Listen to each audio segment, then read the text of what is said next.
Hello, everybody. How's it going? Is this good? Am I good? Okay, cool. No one told me anything. I just assumed that I'm good. Okay, everybody. I'm Lily Campbell. I'm going to be your host for the evening. Welcome to Button Down Comedy. I look like trash because I'm in my home, so I don't have to do anything. Isn't that amazing? That's the only reason I agreed to do the show. I was like, can I be dressed only from the waist up? Yes? All right, I'll do it. You don't have to pay me anything. I've never done a show in pajamas, but it is freeing. I'll tell you that. We're gonna have a bunch of different comedians here tonight. A couple that I've met before and are hilarious, and somebody that I have not met before and is also hilarious. And if you want to donate, this is my professional voice right here. Go to paypal.me/bdcomedy or Cash App at Button Down Comedy. All right. All right, that's it. I think I'm done. I'm just going to tell some jokes. Okay, cool. So my name is Lily. I'm trans, non-binary. Then they pronouns. Crazy, I know, right? But my name's like Lily. Like, that's a super common name, right? Like, you'd think people would be able to wrap their heads around the name Lily, but they can't. I get people confused all the time. And like so much so that I introduced myself to like anybody new as my name is Lily, like the flower. And you think I had dumbed it down enough to reach every single person and make them understand. But I got outdumbed the other day because a guy was like, "Hey, how's it going? What's your name?" I was like, "Oh, I'm Lily, like the flower." And he looked at me. It's like, "Huh, I've never heard of a Billy flower before." I was like, "Are you serious? This dude outdumbed me. Oh my God. I thought I just dumbed it down to the dumbest person on the earth, but here he is. He just fucked me over. Oh my God. Oh my God." And I wanted to just walk away in shame, but I had to talk to him for another 10 minutes. He was a nice enough guy, just a bit dumb, you know? And I can handle dumb. Mean is a different thing. And I don't know if like this is just me, but quarantine has made me thirsty, and not sexually, yes, and lonely. It's thirsty is actually a way better word than lonely, because lonely, sad, thirsty people are like, ooh, sassy. But I am very much so. Like, now my standards are so low that like masks, I don't even care if I can't see half your face. If you have pretty eyes and literally just a body, I'm into it. You don't have to. I don't even care if you don't even have a jaw or a mouth. I'm like, whatever. I don't care. Let's just make out or whatever we would do with that disability. You know what I mean? And like, and it's like it's gotten to the point where like it was like this before. You know, if I'm at work and somebody talks to me who's attractive, and says one nice thing to me, I'm like, oh, we're in love. Okay, cool. You don't know that yet, and you probably will never know that because I'm afraid of confrontation, but we're in love. So, but it's weird though. Like, I'm a comedian, right? And like, I'm always just trying to think of new jokes. And like, when you're watching a comedian on stage, you think it'd be like really fun to like hang out with this, right? Because you like see us for like 5-10 minutes up to an hour, and you're like, oh, this is so much fun, this would be great all the time. But then we date, and 3 weeks in we go to a restaurant and I'm like, mustard? More like fart stirred, am I right? And you're like, shut the fuck up. And then you walk away and I'm like, I gotta write this joke down, that's a good joke. Oh my God, fart stirred, you heard that? Oh my God. All right, I'll see you later. Oh man, I cannot wait to tell this at the mics. This is going to be amazing. It's pretty accurate, honestly, of every person I've dated. It's just like, please stop. It's not funny anymore. Let's have a normal conversation. And I'm like, I like Fartster better. And I like this is the thing I noticed last week, actually, of like, people compliment me on my legs a lot, and I mean, you can't see them, but trust me, they are fantastic. But I realized that people only compliment my legs. So really, in my mind, when people see me, they just start from the top and look at my face and they're like, ooh. Okay, I can get down with this. Just like, don't wear pants and a blanket over top of you. Does that sound good? And at this point, I would take it. You know what I mean? I'd be like, sure, I don't care. Put a pillow over my face. I'll just be under the blanket. It's fine. Just do whatever you want. Consensually, of course. And I was looking at my set list like I made before this, and it really hit home that I was thirsty because most of them were sex jokes. I cut like half of them. I was like, this is too much. This is too much. Even for me. I'm feeling weird. So I cut a lot of them, but I still got one more. That's not really about sex. It's just about, body parts. Like, I was talking to my friend, and they were talking about their body parts, and they were like, oh, my tits hurt. And I was like, oh, tits. It's just so aggressive. You know what I mean? Like the double T just hits my ear in such a weird way that I'm just like, I don't like it. It's like a knife in my brain.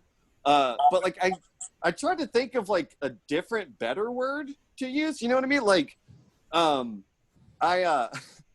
but there's a million, obviously. I mean, I feel like the first word ever spoken by a human being was a name for boobs. So, I mean, there's thousands of them, and mostly creepy, disgusting, or offensive, or all three. Usually most of them coined by old creepy uncles. So there's not really a lot of like good options to choose from, like he got titties, but I feel like a 12-year-old who just learned that word every time I said it, like, like, oh, titties, like, not a good look. And like, you also have like breasts, which are so clinical.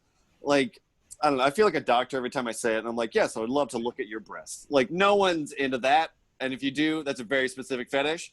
But I found the word I think that we should all use. It's the least offensive word I could find, which is honkers. Now,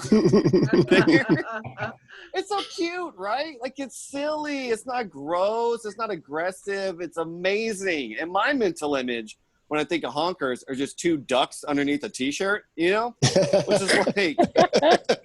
That's so cute. How can you be mad at that? It's amazing. So everybody should use that, or do what you want to do. I'm not your parent. So I got like a couple more jokes, and then I'll get out of here. But this has been super fun so far. I'm speaking of honking. I'm really into cars. And I have that's a professional segue, ladies and gentlemen. That's a professional segue. That is beautiful. None of you saw it coming, but it feels good. I always have been, like, since I was a kid. I've loved cars, and I recently got into Formula One, which is like the fastest racing, basically. And I got into it because of this Netflix show called Drive to Survive. And it is basically just reality TV show at 200 miles an hour. It's amazing. It's like the Real Housewives of Monaco. It is beautiful. They're all millionaires, but they're all the most petty motherfuckers ever. And I am here for it. I love watching it. But my favorite thing is the announcers are British. So there's a lot of like weird sayings that they have that I'd never heard of before. Like, when there's two cars, like, sort of like racing each other, trying to get by each other, that is called a right old ding dong. And then he stopped saying that I think because someone told him that means dick in American, He's probably like, oh no, I've been saying penis this whole time. Shit. It's amazing. But I don't even have a segue for this one. I'm not that good. But I'm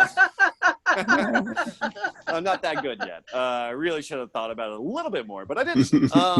So this is my favorites. I grew up in in the country of South Carolina, and like I didn't come out of the closet till like a couple years ago. So in school, I was always trying to hang out with the boys, trying to fit in.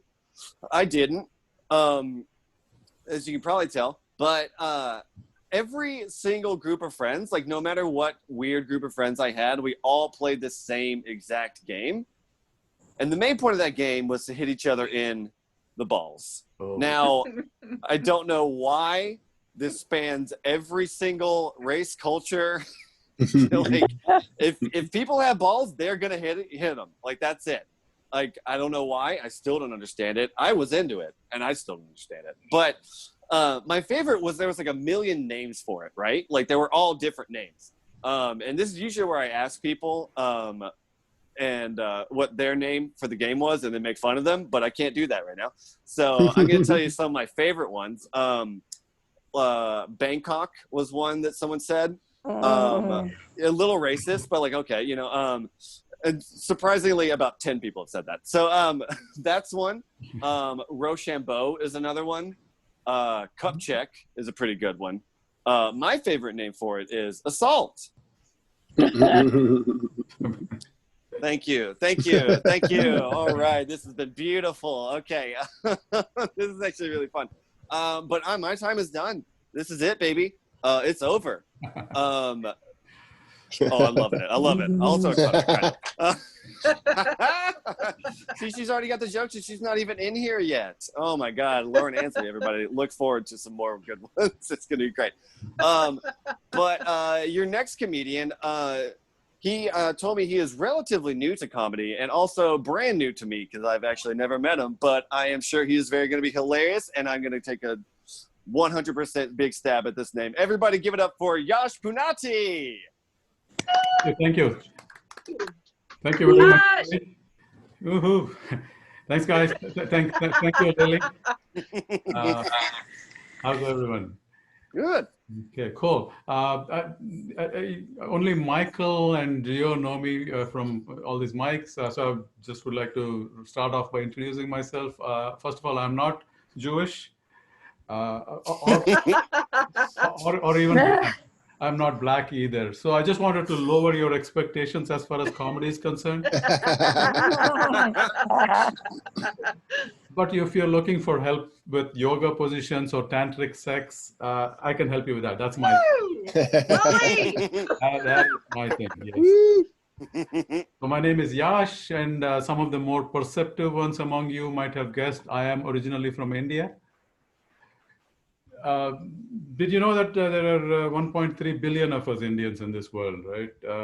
That number, I believe, is from last month. We could be up to 2 billion by now. We could. Yeah. So really, I mean, 20% of the world population is Indian, and if you look around, it's just me. I guess my people are probably busy at some sale going on at Dollar General, so I totally understand. Okay, totally. By the way, we Indians, we wrote the original how-to manual, you know, the Kama Sutra, the one with all those sex positions, right? So I'm actually surprised that knowing how we Indians are supposed to be shrewd and all that, we did not copyright these positions, really? I mean, can you imagine? India would be like Saudi Arabia level rich if they had, you know, if you, all of you, anytime you use those positions, you pay us for that. You know, just $1 per use of the positions. But you know what? Forget about the missionary position. I believe the Catholic Church already collects for that one. Okay. My wife and I, we've been married over 30 years. So, you know, $1 per use of the position for all these years, I'm guessing I probably owe maybe, I don't know, $20. Right. So yeah, I want to talk about. Got it. One of my pet peeves, right, is these smart targeted ads on social media, especially Facebook. The other day, I came down into our kitchen, I looked at the toaster and I thought, this one's old and inefficient. I should get a new one. I just thought about it. Guess what? I start seeing ads for Black & Decker toasters on my Facebook newsfeed. I'm not even kidding. I mean, this is not even a joke. Okay? It's ridiculous how that happens. I mean, it's just totally spooky, right? So test this out. I said, okay, let me try this. My wife was sitting over there reading a book. I looked at her. I said, we've been married for a while and she is looking old. I start seeing ads for divorce lawyers on the thing. So it's like, wow. And all these photos of single women from the neighborhood start popping up. That is brilliant. Okay, it's amazing technology, actually. Right? I mean, I totally understand that just for men ads I get, okay, yeah, fine. That is totally understandable. But a few days ago, I got one from a funeral home.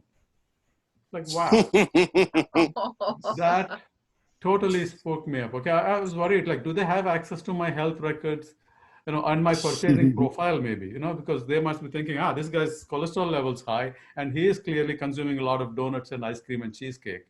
Let's send him an ad, right? That is, yeah, that's craziness. And then this is another one on the Yahoo newsfeed. Like I got a pop-up which said that a lot of single women in my neighborhood were eager to meet me.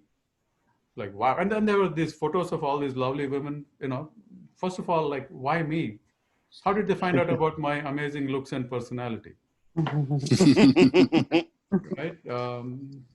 And also, why do they need my credit card information? My first thought was, yeah, clothes, because none of the photos had any clothes on them. Right? Yeah, and then I realized when it said 50 plus single women, does not mean a lot of single women. It's just the age. These are all over 50 years old.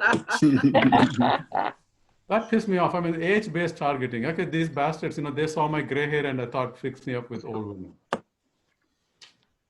Not good. I hate, sweeping generalizations people throw around. They say, oh, you Indians, you're all smart. Actually, I like that one. Let's keep that one, okay? Not at all. That's brilliant, actually. But people say, oh, Americans, they're terrible with world geography. They don't know anything about geography. I don't know about that. I don't think so. Because, I mean, the other day I was walking down the street. I see this guy walk out of a sports bar half a block away. Screams all the way from there. It says, go back to Delhi. Yeah, he said, go back to Delhi. It's like, I could have been from any of 20 different countries, Pakistan, Bangladesh, Sri Lanka, Mexico, Puerto Rico. Sorry, Puerto Rico and any of these countries. But guess what? He got the right country. And not only that, he got the right capital to go with that. It's like, wow, that is brilliant. Like, so I gave him a thumbs up, actually. I gave him a thumbs up, and he had this puzzled look on his face. He probably thought I used the wrong finger. Right. So anyway, last fall, right, when we could travel, my wife and I, we were going on our vacation to India. It was a 14-hour nonstop flight from DC. So as soon as we checked in our luggage, the lady asked, would you like to sit together? It's like, what? I did not know they gave this option. Okay, first of all, we have been married for a while and I love her dearly, but I would like to see all the options before I decide this, okay? I mean, can I sit next to that beautiful lady over there? How about that sexy chick, right? It's a brilliant idea. Actually, the airline should use this technique. They should just sprinkle us around and then have people pay to move to their loved ones, or maybe get away from the guy with the garlic breath. I mean, I'll gladly pay $100 to sit next to that beautiful lady for 14 hours. And she could take one look at this and pay $150 to get away from me. So it's a win-win from the airline industry. It's brilliant. Actually, I'm surprised that Frontier and Spirit haven't tried this already.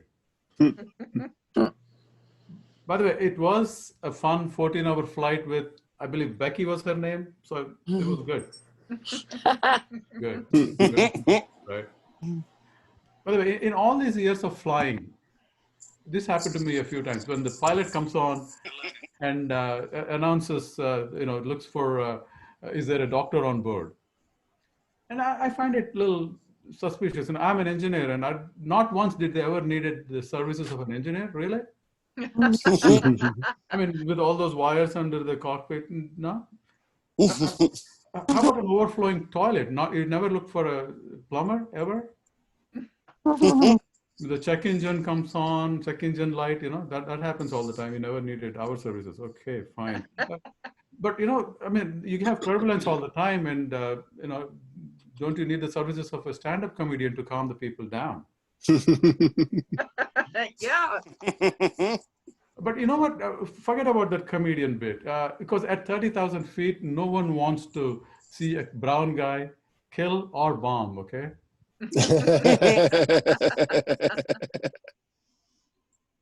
Yeah. You know what sporting event got totally messed up with this COVID thing? It's the spelling bee finals on ESPN, okay? That is, I mean, that's our big thing, okay? We Indians, we have huge parties with, you know, the usual chips and salsa, chicken wings and tandoori something or other. And, you know, we get drunk and throw up. It's exactly like Super Bowl parties for us. I mean, you know, you guys probably mock us for this, but if there is ever a catastrophic loss of spell check, who are you going to come running to for help with spelling big words? In the past years, all the non-Indians got eliminated in the early rounds. So I said, you know, just to be fair, going forward, we should separate them into Indians in one group, non-Indians into another group, and have the non-Indians spell the names of the Indian kids in the other group. Right? I mean, you know, it's something like, you know, Joe Smith, your word is Sanjay Tiruvenkata Chalapati Shwatan. Oh, you want me to use it in a sentence? Sure. Sanjay Tiruvenkata Chalapati Shwaran is kicking ass in that other group.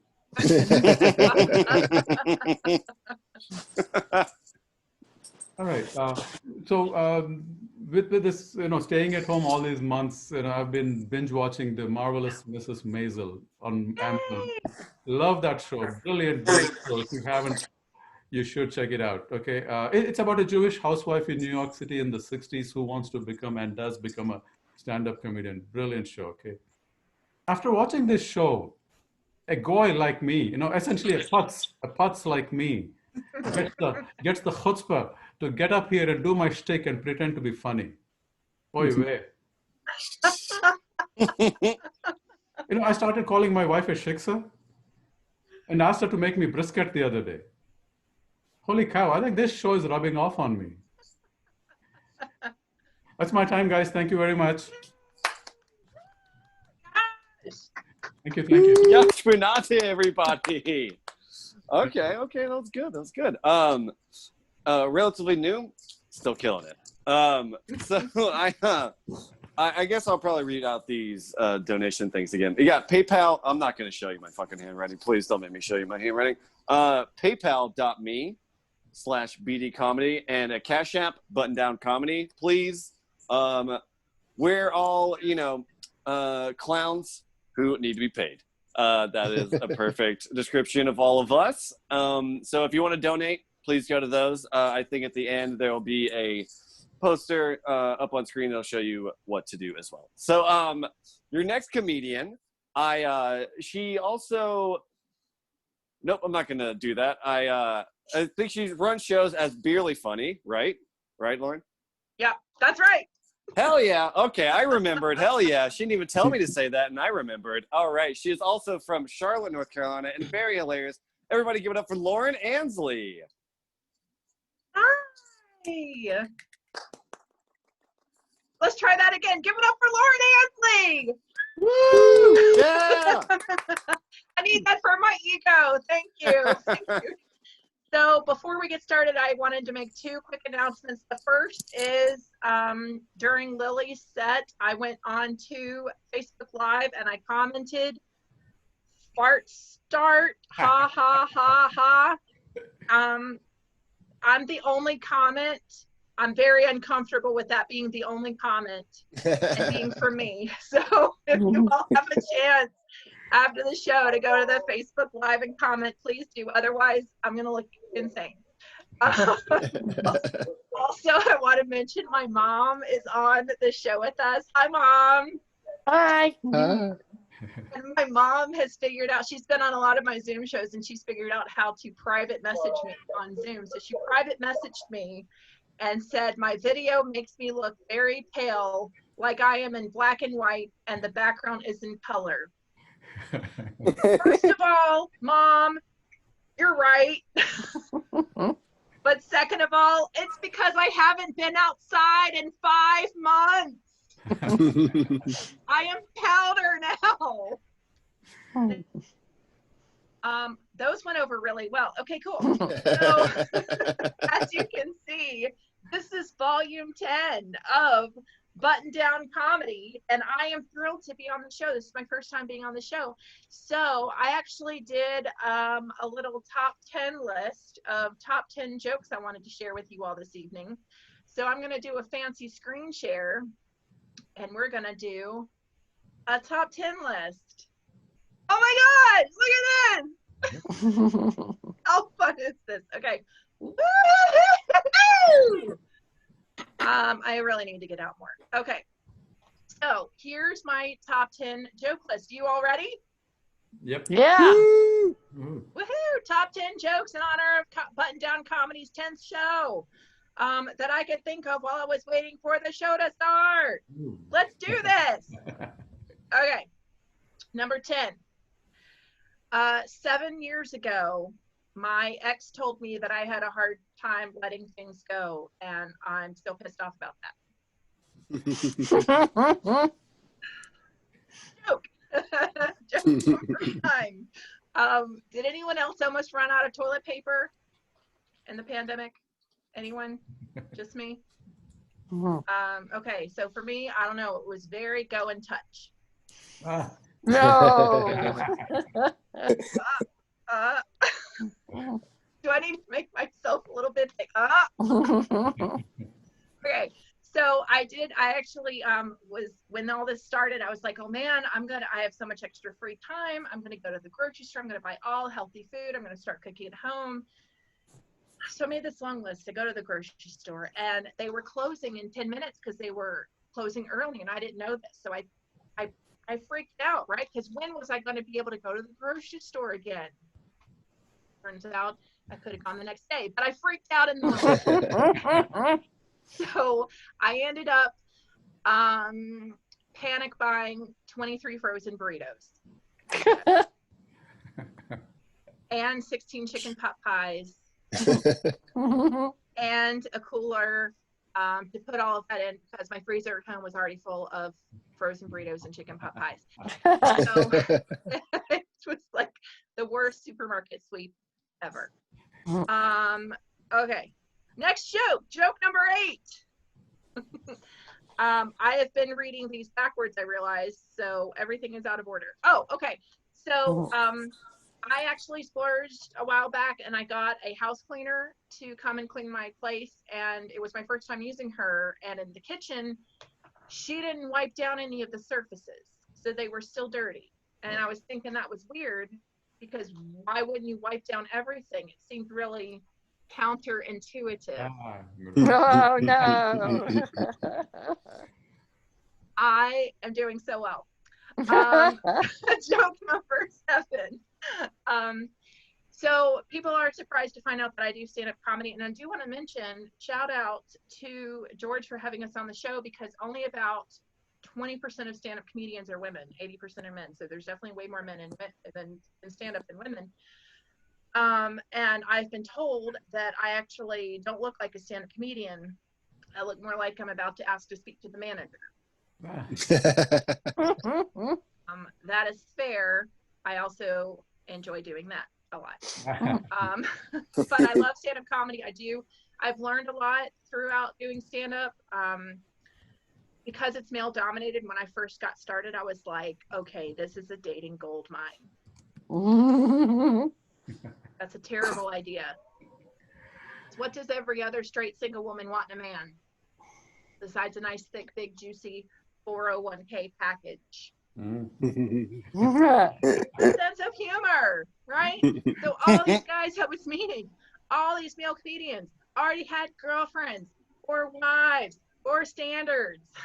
How can I compete with that? You know? I really don't want much. I don't want much out of a relationship. I really don't. I just want a man who can meet me halfway. Just meet me halfway. But these male comedians can't even do that because of the suspended licenses and DUIs. And for some male comedians, that joke hits a little too close to home.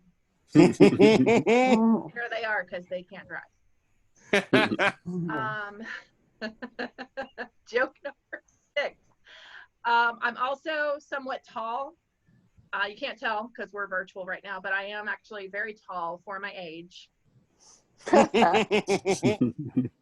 The average man in America is 5'10".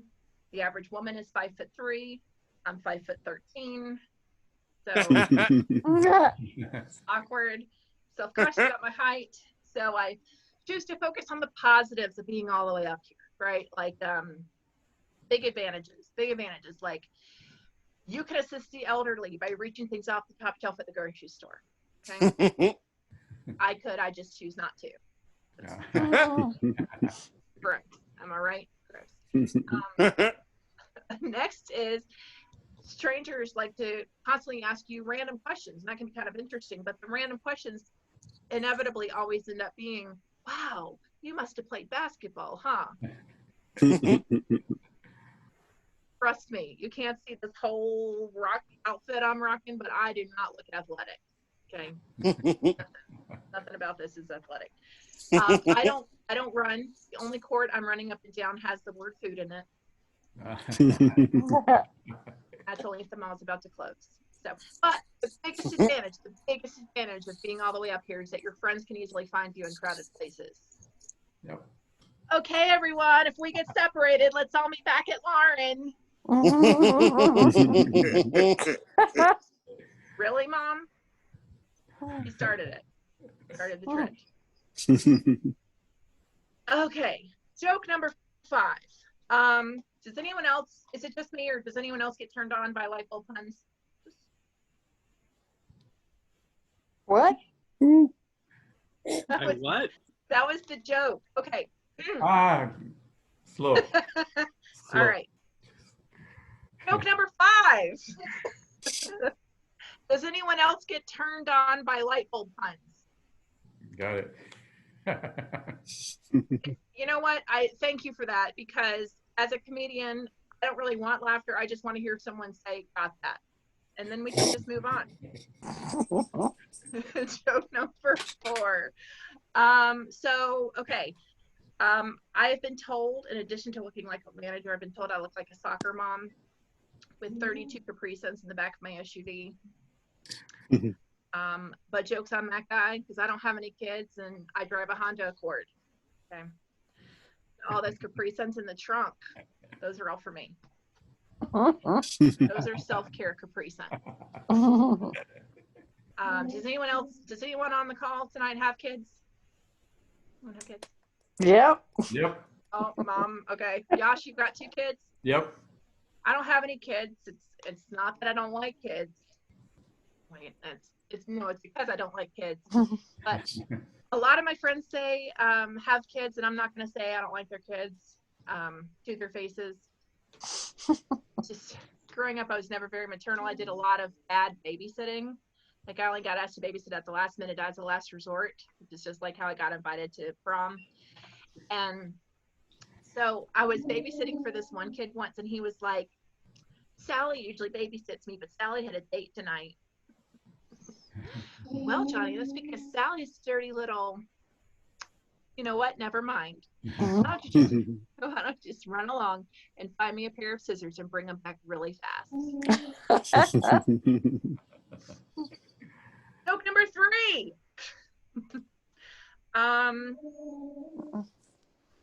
Joke number 3. So speaking of kids, I was actually going to do a cookout for some people, some friends of mine. And so I went to the store to get some brats to throw on the grill, but their mom stopped me. Is that Lily? Yes. Okay, cool. Lily got it. Better in writing. I should have probably brats. Okay, this is going great. Joke number 2. I've actually, I'm pleased to announce, I know some people have gained weight during the pandemic. I've actually managed to lose 42 pounds. Thanks. My dog died.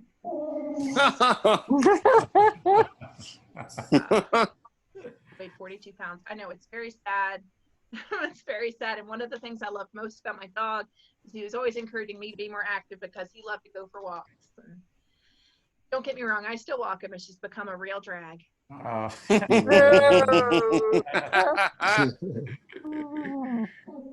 actually have, it's fine. It's true. I asked my dog, but it was prior to the pandemic. It's been a while. I actually have a cat now.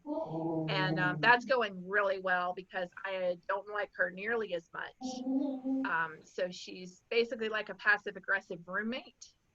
Because she doesn't help me around the house. I have to clean up after her. And the only time she pays me any attention is when she wants something.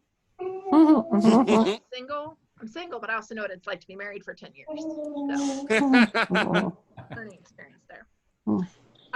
And joke number one, ladies and gentlemen.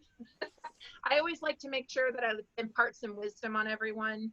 And that is that I can tell you based on years of artisanal pizza eating, because I love pizza, the fancy pizza, the best artisanal pizza, the best topping. I can tell you, best topping based on years of research. Any guesses? No. Okay.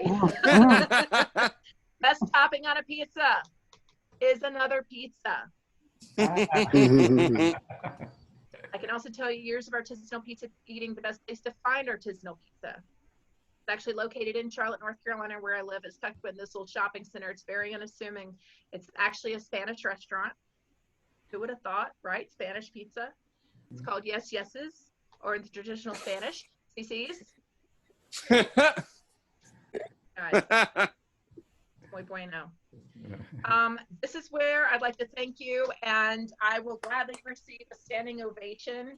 And in lieu of that, I just want to say thank you so much. I have a bonus joke, and it's just this. I just feel like 2020 belongs should put itself in timeout and think about what it's done. So, well, so much. That's it for me. Welcome back, Lily. Whoa. Hey, Lauren. Lauren Ansley, everybody. That's hilarious. Oh man, I felt like the smartest person in the room getting the brats joke. Oh man, I am. I'm too smart. I think I'm too smart for this room. And I love the. It took me a while to figure out what that was, but I think that was a dog whining. I thought we were being haunted for a little bit. Just hear and I think that's my favorite topping on a pizza is I love that the kid also in the 2020 kid was just dressed like an Asheville lesbian.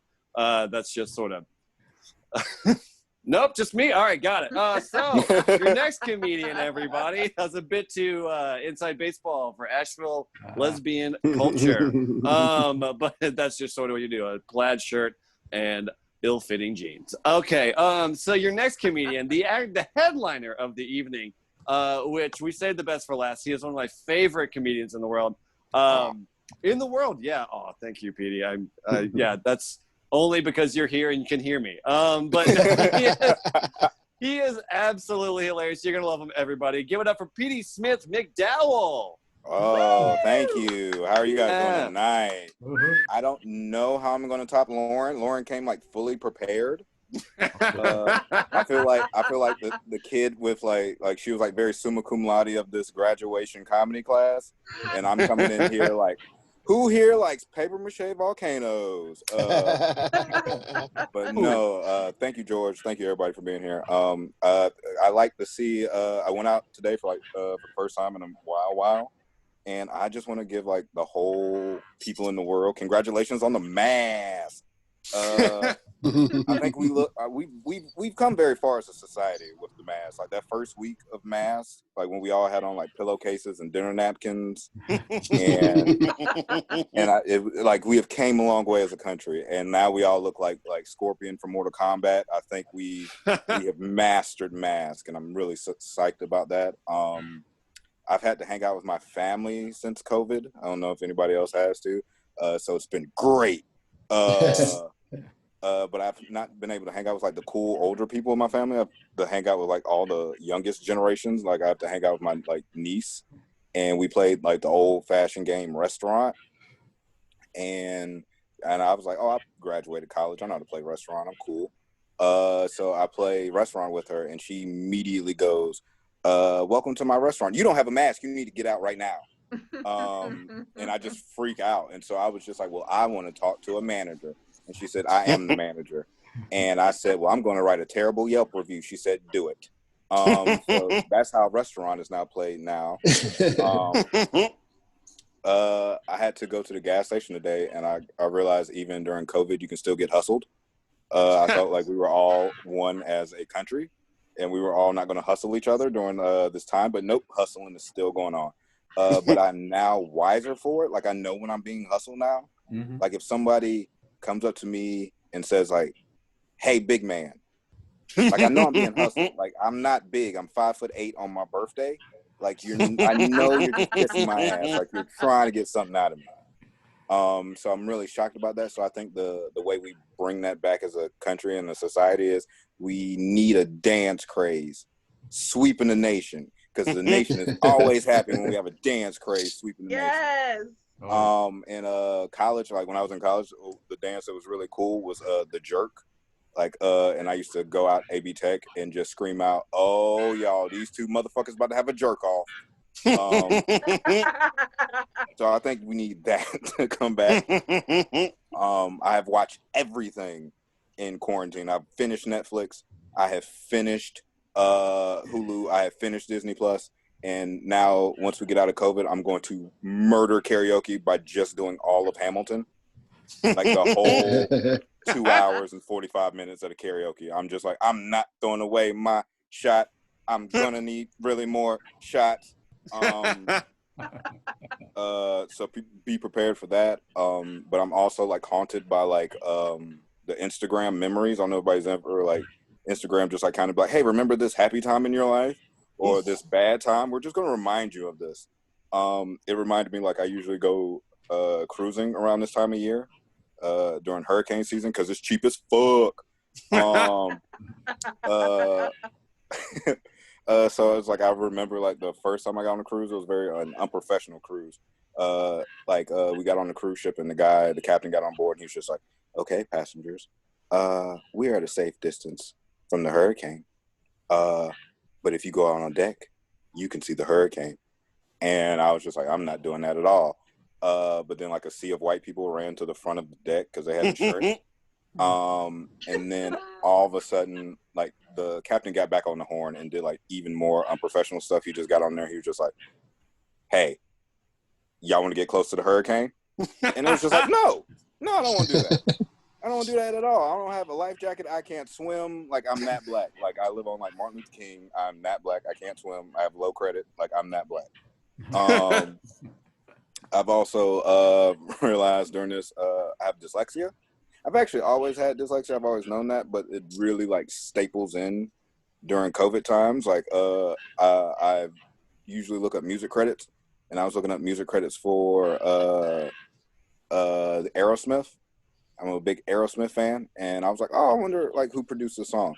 And my dyslexia kicked in when I was looking up music credits, and for their first names and last names, they just have their first names and last names for music credits. So for Steven Tyler and Joe Perry, it just said Tyler Perry. And I like for like just being in the house for so long, I was just like, Tyler Perry write all these Aerosmith songs, or is Aerosmith writing all these Tyler Perry movies? Like, that is what I really, those are the big questions we have as a society. Like, who's doing that? I recently started watching a lot of Pixar movies, and I'm still trying to figure out why Pixar makes all the moms extremely curvy. Like, it makes me very awkward but it just makes me really weird. Like, I grew up watching cartoons, and me and my friend during COVID had this conversation. It was like, who was like the first person like you were attracted to on television? And I immediately said Gadget from Rescue Rangers because how she was drawn. Like, I was like, no rodent should have a bottle-shaped figure and a jumpsuit. Like, that is way ahead of its time. That's like basically leggings in 2020. I've also realized what is an essential business. Apparently, like your grocery stores, your hospitals, your apparently hotspots in town, or your local hotspots are essential businesses. Apparently, Corona does not mess with crackheads, which is very awesome to know. The hot spot right up the street from my house has not closed at all since COVID. Never even thought about it. We had a curfew in time. They were still open 24/7, does not stop. And I recently had to go in, and you don't really want to go into a hot spot unless you need to go into a hot spot. And the people that were in front of me were like these two older white couples, and you can tell they had just been riding like their motorcycles and just needed gas and came across the wrong place for gas at 12 o'clock at night. And in between us were like two crackheads, and I was listening to their conversations. And the one crackhead looked at the other crackhead, and he was just like, "Hey, you know what? I know what's about to happen. They're going to take over." And the other crackhead was like, "What?" And he was just like, black people are going to take over, and they're going to make us slaves." And I just like screamed out like over my mask. I was like, white people would make the worst slaves of all time. You would not make any money off of a white slave. Like as soon as they get out in the world, they're like, "I have a peanut allergy. I can't be out in the sun too long. Can we talk about hours? Should we be out here? Can I see the man? I need to see him." Like you would make no money. Like that's a terrible investment if we're going to do that as a country. My mom, she was talking about, she was like very freaked out. She's a deacon, and she was like, "I don't know how next year's going to go for me." And I was like, "What does that mean?" And she was like, "I don't know if I'll be able to do my favorite holiday." And I was like, "What's your favorite holiday?" And she goes, Ash Wednesday. And I like brain kind of like Control Alt Delete a little bit because it didn't make any sense. Because I was just like, Ash Wednesday? Is that even a holiday week? Do we even get off for Ash Wednesday? And I was like, well, why is Ash Wednesday like your favorite time of year? And she was like, because I get to put dirt on people's heads for no reason. And so now I just like have this forever ingrained memory of my mom just like putting dirt on people's head, like next, next, next. I ain't even put a like cross on that dude. I put like the Nike check symbol on his head. Like she's just making up signs. She also, my mom's like very like conspiracy like theory, but not like QAnon or anything like that, because it's not too many black people in QAnon. She comes up with very terrible conspiracy theories. So like she's very music based conspiracy theory. Like she has this conspiracy theory. She thinks Frank Ocean and Billy Ocean are father and son R&B dynasty. And I can't tell her it's not true. Like, cause she has this like solid point. She's like, "What's Billy Ocean's hit song?" I was like, "Get Out of Your Dreams, Get Out of My Car." She said, "What's the first cover of Frank Ocean's album?" I was like, "A car." She said, like terrible conspiracy. Like she's very Nancy Grace when it comes to conspiracy theories. Like just anything will do. My dad's more weird about conspiracy theories. Like my dad has forever like does like I called him the other day. He was like, "Peter, I'm not touching nothing. I don't even go outside. I don't even like to go outside." You know what? I wasn't even nowhere near being outside. And then the next thing I hear in the voicemail, he goes, "Yeah, can I get 2 creams and 1 sugar?" And I was like, Are you at McDonald's?" He was like, "Yeah, I got to get my coffee in. I gotta get it in." I was like, "Okay, so good to know McDonald's coffee will help you come out the house. It's good to know." He still buys me terrible gifts. He never gives me any name brand gifts. Growing up, I remember he was like, "Peter, I'm gonna get you whatever you want." I was big into Power Rangers. He was like, "I'll give you the Power Rangers," and I was like, "Cool." And so I'm getting all excited for Power Rangers. He comes back with the Rangers of Power. And I couldn't figure. I was like, "Who are these people?" He's like, "These are their cousins." I was like, "The Power Rangers don't have cousins. They do not. I've seen every episode of Power Rangers. There's never even been a spin-off of Cousins. Don't you lie to me." He recently, he was like, "I'm gonna get you a car." He's like, "I heard about this Tesla. And I was like, "Please don't go get me a Tesla if you're going to the same place you got the Rangers of Power." Because I feel like he would just come back with a push lawnmower with like an extra 4 sets of wheels that I have to ride down a hill. I've recently, during COVID, watched a lot of terrible television. I don't know if anybody else watched a lot of terrible television. I recently went back and watched all of Flavor of Love. Oh yeah. And I don't know if you guys remember this fantastic piece of American television. At one point, Flavor Flav had a bachelorette type show or bachelor type show where he was just like the obvious contest was you fall in love with Flavor Flav. And I don't know if I would have rather, like, if they brought that show back and they said you can date Flavor Flav or you get COVID, I would say bring me the COVID. There's a chance I can beat COVID. I can't divorce Flavor Flav. That man is hilarious. Have you seen those clocks? I would be married to that man until I took all of his money. I would be the Stedman to his Oprah. I would always be in his life.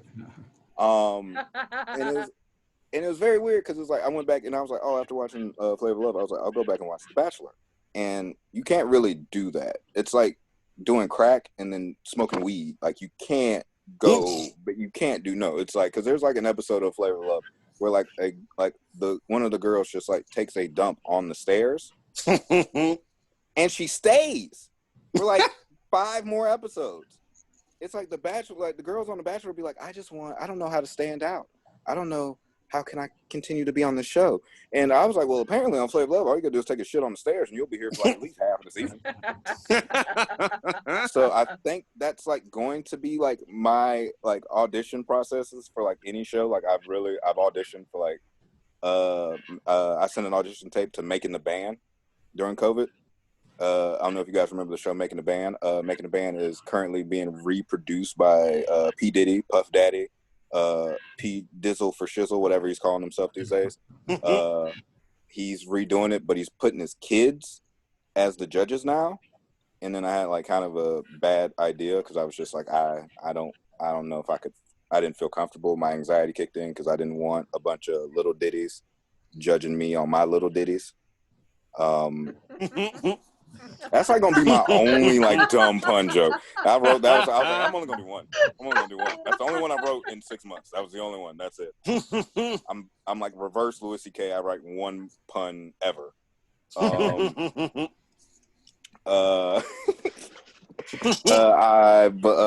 Lily thought she heard a ghost on here. If anybody ever sees any ghosts, please tell me. I want to see ghosts. I believe in ghosts.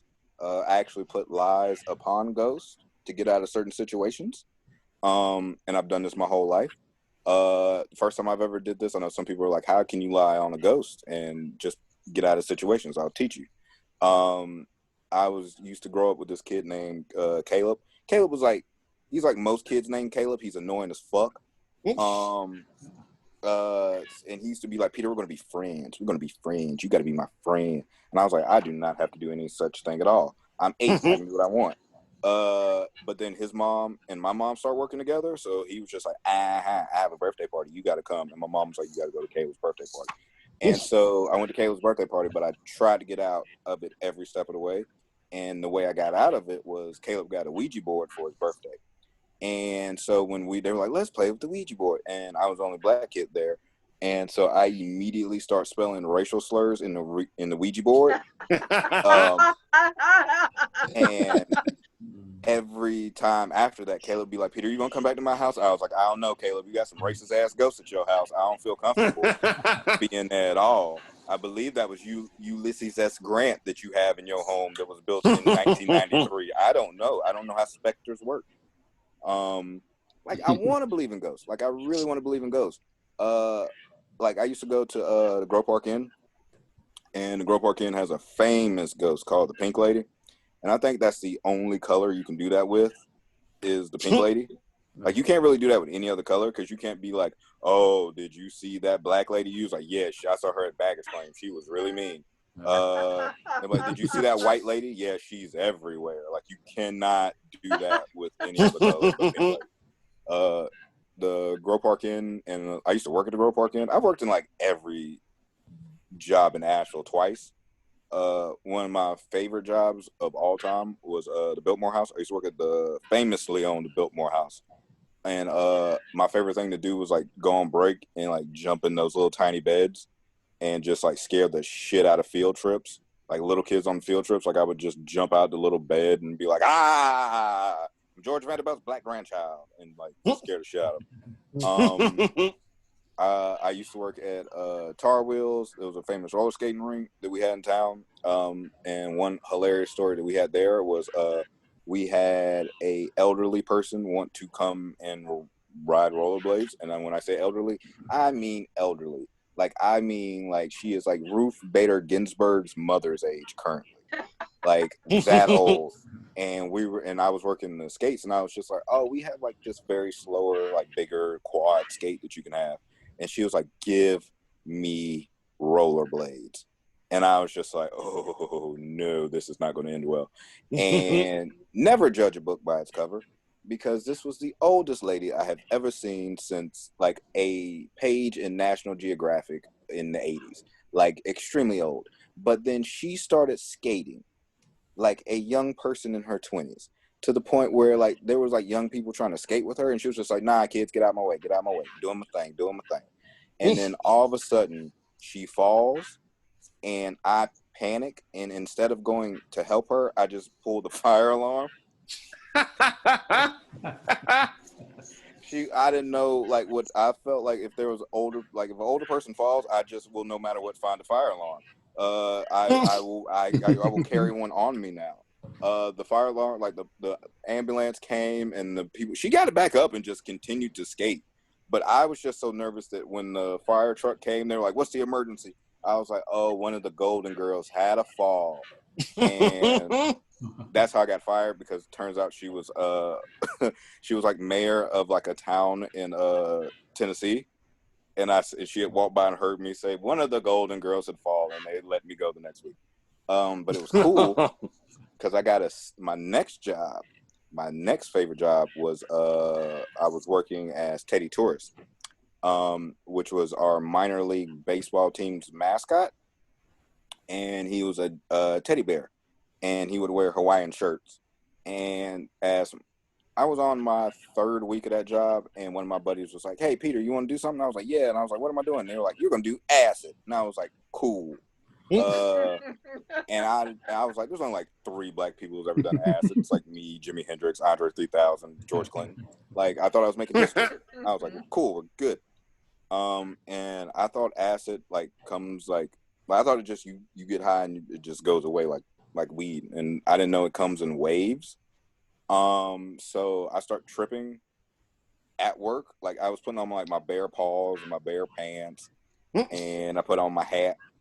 And as soon as I put on my hat, I start tripping. And for like 2 hours, I thought I was like a real bear. And I was just like climbing on top of dugouts, just like cleaning myself off. And to the point where like the announcer just got on like the intercom, and he was just like, we are so sorry about this. Teddy is actually supposed to be out there in a t-shirt, passing t-shirts around. I don't know why he's climbing a tree. We have no idea what's happening. And then like by the end of the night, I was like, I calmed down. And then like my boss was just like, we were like walking out of the stadium, and he just goes, Peter, we had a great night. And I was just like, yeah, we had a dope night. We sold a lot of merch. He was like, you climbed a tree? I was like, I know. And then he was just like, he gave me my check. And then that's when I start tripping again, and I see like my paw, and I was like, when did I turn into a bear? And that's how I got fired from there. I currently work at a comic book store in West Asheville. And one story I have about that place was we recently had a bomb threat. I was in the comic book store, and I see a guy kind of like walk past my window in like a ET hazmat suit. And I was just like, oh, that's kind of weird. Never seen one of those in real life. ET must be around the corner. And then all of a sudden, like the police like busted up in the comic book store, and he goes, do you work here? And I go, yeah, I work here. And he goes, I need you to leave the premises. And I was just like, for what? And he said, a homeless man is called in a bomb threat. And I listened to a lot of true crime podcasts, so I figured I could have solved the case right there. I was like, well, if he's homeless, I don't think he has the tools for a bomb, let alone a home. So I don't know, how does he get a phone? Like, I had like so many follow-up questions. And then finally he was just like, the police officer, thank God, he was just like, just please leave, just leave. He was like, go across the street. And I was just like, across the street to the Family Dollar? is the bomb radius not gonna blow up the Family Dollar? Like, ooh, thank God for these sales and this bomb-proof 1999 buy one get one off crayon set. So I'm like locking up the store, and I'm like walking across the street, and there's like this famous. We have a famous restaurant in town. It's not famous, but a lot of people go to it. Called Sunny Point, and it's literally like comic book store, regular bookstore, Sunny Point. And there's just a sea of white people just eating at the table like prisoners in the TV show Oz. They're all still sitting in there. And there's a line wrapped around the building. And I just see the police officer that told me to leave. He's directing traffic. And I just look at him. I was like, what about them? And he was like, we tried. They don't want to leave. And I was just like, that's just white people just like, I don't care. I stood in line for 45 minutes. I'm getting these eggs. I don't care if I blow up in this motherfucker. I'm getting these eggs. I have no kids. I'm going to have no kids. I think that's I deserve a national medal for that. Because I used to think I was really dumb by this. I used to think if you had kids, you were bad at sex. Because that was like the one thing we had learned in sex ed was like, don't have children. Don't have children. If you have children, you have fucked up beyond relief. You have messed up sex. So I don't have children, but my sister has like 5 kids. I told you, like my niece and my nephew. When my nephew recently, I gave him a Colin Kaepernick jersey because I had like COVID money, and I was just like, I'm gonna give you a gift. So I got him a Colin Kaepernick jersey just to be cool. And he's been in quarantine summer school, so it's just like him and like 7 other little white kids. And he literally Googled Colin Kaepernick, had no idea who he was. Googled Colin Kaepernick, and then he immediately started a protest in his daycare. He has been kneeling at nap time saying naps are wasted upon the youth. Dude. He said, why should I take a nap if I'm not tired? And then proceeded to pass out on his knee, like just kneeling, and just fell asleep on his knee. So I had to go deal with that. And my youngest, I've been having to watch my youngest niece. And my youngest niece, I don't know, she's 1. And I don't know if you guys know about kids now, little kids, if you don't watch them, they pull out stuff that you haven't seen in like years. Like stuff like, I don't know what Rick and Morty portal they go to, but they will come back and pull out something from like 1984. You're like, where on earth did you get that old bag of cocaine? Like, is that a Quaalude? Oh my God, you need to give me that now. And I've also learned, like, people that have kids, like, you speak a certain language that only you and your kids speak, but you expect everyone to know. Like, my sister, the other day, she was like, Peter, go in there and get the, like, she almost scatted, like an old jazz singer. She was like, go in there and go get me that shooby-da-doo-wops. And I was like, the what? She was like, the shooby-da-doo-wops. And I was just like, what are those? She was like, and I was just like, you need to not be like very Satchmo with that. You just need to say shoes to me, because I legitimately walked in the room and was just like, shooby-da-doo-wops. Is that a new coat? Is that the new members only jacket? I have no idea what shooby-da-doo-wop is. That's one reason I do not want kids. I do not want to speak my own language. It's hard enough to get this itself going every day, so I could not imagine having a little version of me going around. I'm like, I could not imagine that. But one of my friends, he has a kid, and he's one of those. He's my favorite friend of all time, but it's at the same time, he's like, I'm always looking at him. I'm like, I picked you to be my friend. What does that say about me? And he got like the new alarm system for his house. He's got like the talking alarm system. Like if someone breaks into his house, it will like respond. Like the people like at the security place will talk to the burglar while they're breaking in his house. Like, I don't know what they say to someone breaking in the house. Like, I guess they say, put that back. Don't touch that. The police are coming. Like, I don't know what they say to a burglar in the process of breaking in. But he's like my famous friend who never pays any bills, like at all. And I was like, what happens if you don't pay your bill? Well, like I just imagine him getting on the intercom, like just like talking to the criminal, just like, hey, he got a flat screen in the living room, like just like trying to get their money back. They're like, if you meet us at the McDonald's parking lot, we can give you some money for all of this. Like, I don't. I don't know. That's too much technology for me. My sister has like she has her own cake shop, and she has her own cake shop and is on Patton Avenue. She's got her own storefront, and she's actually been doing like really well during this time. And I was like, how are you still holding up during COVID? Everybody else is like struggling out here, small businesses. And she was just like, it's somebody's birthday every day. And so she's just been like throwing out cakes, like almost like a very like I went to go like do a deal with her, like a cake deal that felt very similar to a drug deal. Because at this moment I realized, I was like, sugar is a drug. Like as America, sugar is the #1 drug in this country. And she was like, Peter, you want to go with me to the deal, or is she called it the sale? And I was like, don't word it like that. And I was like, where are we going? She was like, to a McDonald's parking lot. And I was just like, oh my God. So we like pull up and she's meeting the other person and she rolls the window down just like very slightly, like only to show this much of her face.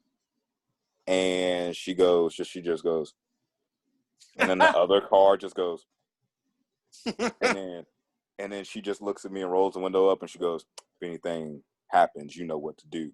And I was like, what do I do? Give him a set of cupcakes? What happens? I don't know what to do in this situation. If cupcakes gone wrong, and at that moment I was just scared. Like if like the deal went bad, there was like a shooting, and then it'd be like on News 13, like there was a shooting today in the McDonald's parking lot. We found 12 cupcakes on the ground, and there's just like a shot of police tape and like cupcake like batter everywhere.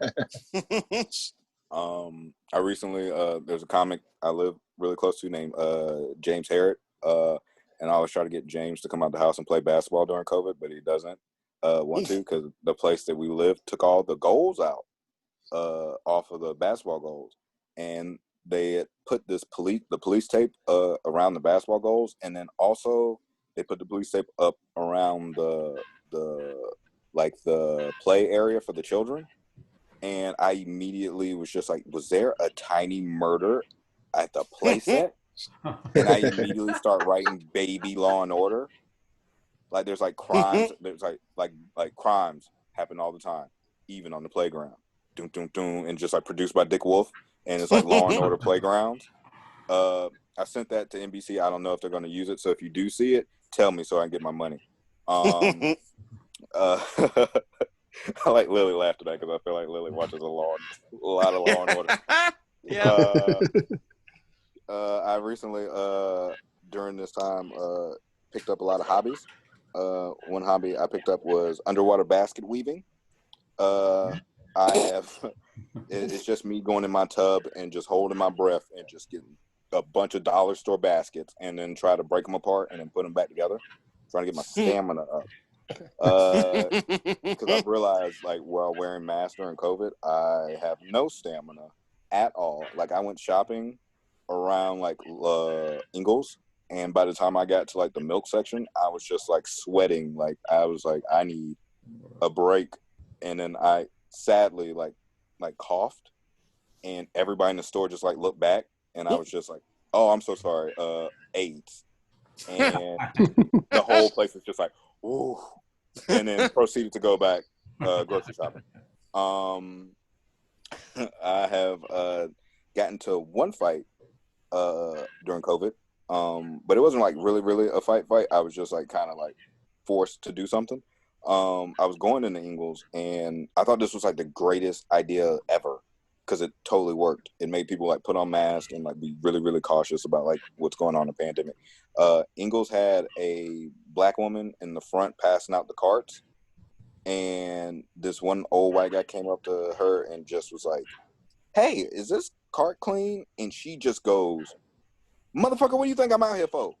And I was just like, that is the great. And then like the next person behind him didn't have a mask on, and she was like, motherfucker, you ain't gonna come in here without no mask on. Like, oh, I'm sorry, I forgot it in the car. And then he came back with a dinner napkin. Obviously he didn't have no mask, but she still made him put on something. And I was just like, why don't we just put black women in front of everything?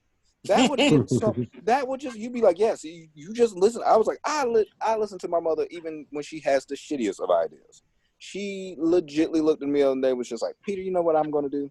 you know what I'm going to do for this country?